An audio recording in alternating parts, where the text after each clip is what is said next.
What's up, everybody?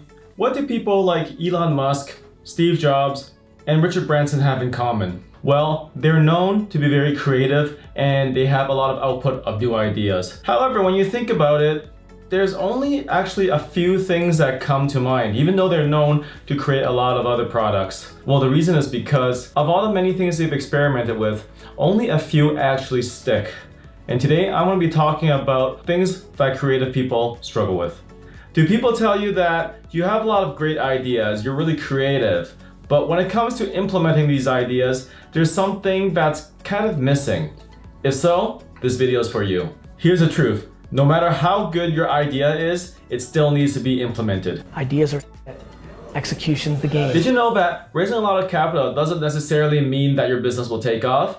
A recent study by CB Insights found that there's a lot of companies that raise a lot of capital based on a great idea, but they almost always struggle with growth afterwards. And this is now what they call the foie gras of startups. We got a lot of examples of this in the business world. Before Facebook, there was Friendster, there was MySpace, and if you're from my generation, you had Asian Avenue. Also, before Uber, there was Taxi Magic, and Steve Jobs was actually not the first one to come up with the graphic user interface that we all use today. It was actually made by Xerox, but Steve Jobs took it and applied it to the Apple platform. Also, the iPod was not the first MP3 player. There were lots of MP3 players before the iPod really took off. At the end of the day, all of these new renditions out-executed their predecessors. One major reason why people can't execute is because they lack focus, and they can't hone in on that single money-making task. Coaches often call this the shiny diamond syndrome, where people often jump from one idea to another. A coach of mine once told me, be careful not to be busy picking up diamonds and forget to make jewelry. If you feel like you have the aforementioned shiny diamond syndrome, then this video is for you. In this video, I'm going to give you 7 tips on how to lower your creativity a little bit and focus on execution. If you don't think the lack of execution describes you, then check out the video I made last week that talks about how you can increase your creativity so that you can come up with new ideas. And if you think you have a good balance between both being creative and implementing, then really watch both videos, because both videos will give you an understanding of both ends of the creativity continuum. Before I get to the solutions, I want to talk a bit about what psychology tells us is the source of our creativity. Now, creativity is largely moderated by something called trait openness in our big 5 personality traits. And this is mostly in our dopaminergic system. So the amount of dopamine is basically the amount of energy that we have to explore new ideas. For example, have you ever gone on a learning spree where you find a great idea online and you start click, and you click everywhere, you open a whole bunch of tabs, you read all about it, and you read on and read on and read on, and after a while, you feel eventually burnt out because you spend so much energy learning that you kind of just wanna, maybe it's time to just slow down a little bit and stick with the tried and true. According to the big 5 personality traits, personality is on a continuum. On one end of the continuum, you have what we call the explorers. And these are the people who have a lot of natural energy to go and learn new things. On the other end of the continuum, you have what we call the preservers. And preservers are people who prefer to stick with the tried and true. On the middle, you have what we call the moderates. And the moderates are people who like to strike a good balance between novelty and tradition. Now, to be very clear, I'm not saying that explorers can't do preserver things and that preservers can't do explorer things. It's just that they don't have the natural energy to do too much of the other end of the spectrum. And if you're in the middle, then you have a good balance, but you can't do too much of both sides. So there really are a lot of pros and cons to where you are situated on the continuum. And one thing I want to add is that trait conscientiousness regulates our ability to focus or to multitask. And this has a lot of implications upon our trait openness, because if you're able to focus and you're also an explorer, that's actually a pretty rare combination, and it's also a pretty strong combination because you can handle new ideas and you can also focus on the task at hand. In the future, I'm going to be making a video about trait conscientiousness, so if you haven't done so already, please subscribe and click the notification bell so that when the video does come out, you'll get to see it. Now, with that aside, here are the 7 ways to tone down your creativity and help you get better at executing. Tip number 1, Develop short-term lists to help you focus. Now, these lists can be done on a variety of things. They can be put on apps,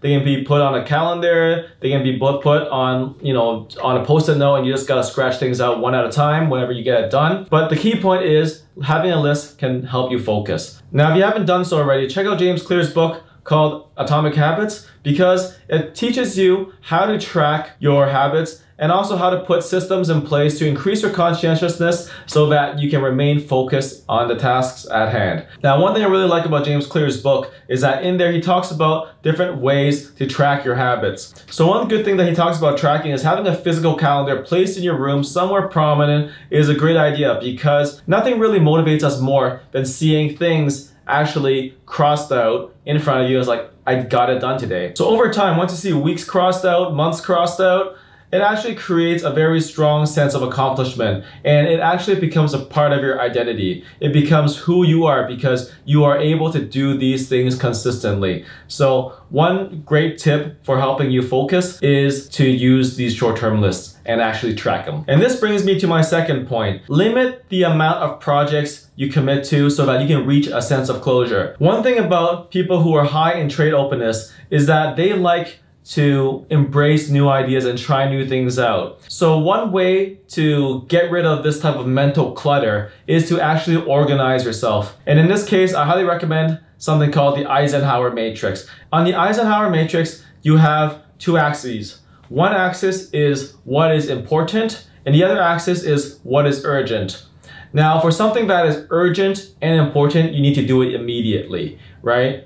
For something that is in the quadrant of urgent but not important, then you need to delegate it. For something that is important but not urgent, you need to schedule a time to get that done. And for something that is not urgent and not important, why are you even doing it? One very effective way of organizing your mental clutter is to have that short-term list that you have on the previous tip and map it out on these 4 quadrants. And once you do that, you start realizing, hey, there's a bunch of stuff that I actually don't need to do. There's a bunch of stuff that I can actually get someone else to do, and that my time should be spent primarily doing the things that are important and urgent. Now, one thing that I personally do with the Eisenhower matrix is that I write all my tasks on post-it notes. And once I put it on a post-it note, I slap it on different parts of the Eisenhower matrix. Some things may be more important than others. So having post-it notes that are tactile and actually there and sticking on a wall is a good way to organize your thoughts. And also, when you get the task done, you get to peel it off the wall, and the sense of satisfaction of having things that were on your wall and then you get to peel it off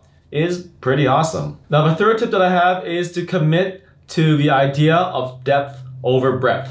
Now, one thing that we do in businesses is that we help people solve their problems. Before committing to something, share your idea, test it out on different people, and see what their response is. Because at the end of the day, businesses are about solving people's problems. You really need to identify the pain points of other people or businesses to really provide value for them. Otherwise, having a lot of new ideas and fancy ideas, if you cannot deliver and execute on them, really does nobody any good. Which brings me to my fourth point, which is to write your idea down in a way that is visual, so that you can explain the processes, the connections, how one thing relates to another. And we call this crystallizing your ideas. And one thing that's really helpful is that once you start writing these ideas down and drawing it out, you start realizing that there are some gaps and unforeseen things that you had when you originally conceptualized the idea. There may be gaps that you didn't know. Until you draw it out, you really wouldn't know that it was there. And so if you're a new business owner, definitely write down your business plan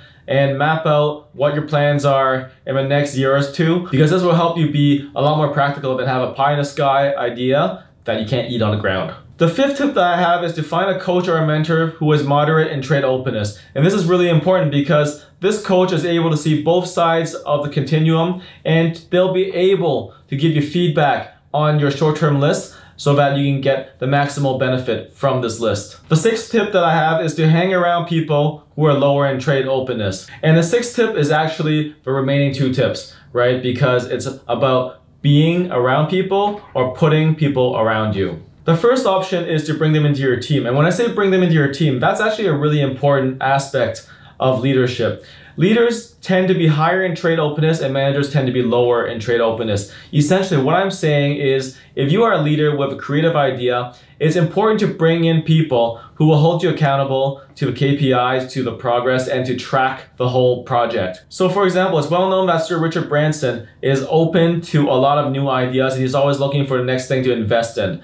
But even he himself knows that as a leader, sometimes he's kind of all over the place. So for him, he's comfortable with bringing people into his team that are comfortable with challenging his idea and saying, you know what, it's a great idea, but it might not work the way you think it would on the ground. And for him, bringing people like that into his team is really helpful. And I've seen teams where people who are on that team all tend to be similar in their trade openness, in that they're all open-minded and looking for new ideas. And this actually, it tends to be more of a case for fields that are always changing and constantly changing, such as marketing and advertising.